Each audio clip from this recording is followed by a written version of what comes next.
5 বছরেও শিক্ষক সহ পর্যাপ্ত জনবল নিয়োগ দেওয়া হয়নি বান্দরবান নার্সিং কলেজে।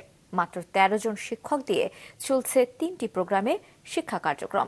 এতে ব্যাহত হচ্ছে পার্বত্য এলাকার অন্যতম এই শিক্ষা প্রতিষ্ঠানের শিক্ষা কার্যক্রম। বান্দরবান জেলা রিপোর্টার কৌশিক দাসের প্রতিবেদন। বান্দরবান সদর হাসপাতাল এলাকায় 2018 সালে প্রতিষ্ঠিত হয় বান্দরবান নার্সিং কলেজ। 2020 সালে bachelor of science in nursing, diploma in nursing science and midwifery এবং ডিপ্লোমা ইন মিডওয়াইফারি এই 3টি প্রোগ্রামে শুরু হয় শ্রেণী কার্যক্রম। এখন পর্যন্ত 42টি পদের বিপরীতে মাত্র 13 জন শিক্ষক দিয়ে চলছে কার্যক্রম। তৃতীয় ও চতুর্থ শ্রেণীর কর্মচারীর জন্য মঞ্জুরিকৃত 23টি পদের বিপরীতে রয়েছে মাত্র 3 জন।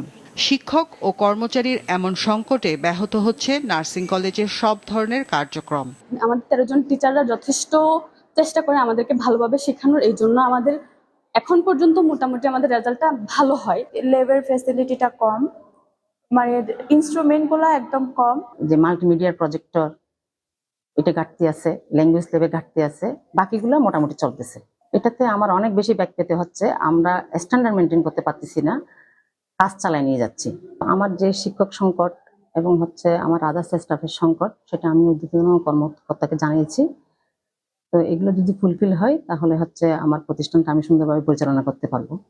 2020 সালে চালু হওয়া এই নার্সিং কলেজে বর্তমানে শিক্ষার্থীর সংখ্যা 433 জন। উন্নত শিক্ষার প্রসারে কলেজটিতে পর্যাপ্ত শিক্ষক ও জনবলের পাশাপাশি বিভিন্ন সংকট পূরণের দাবি শিক্ষার্থী ও শিক্ষকদের।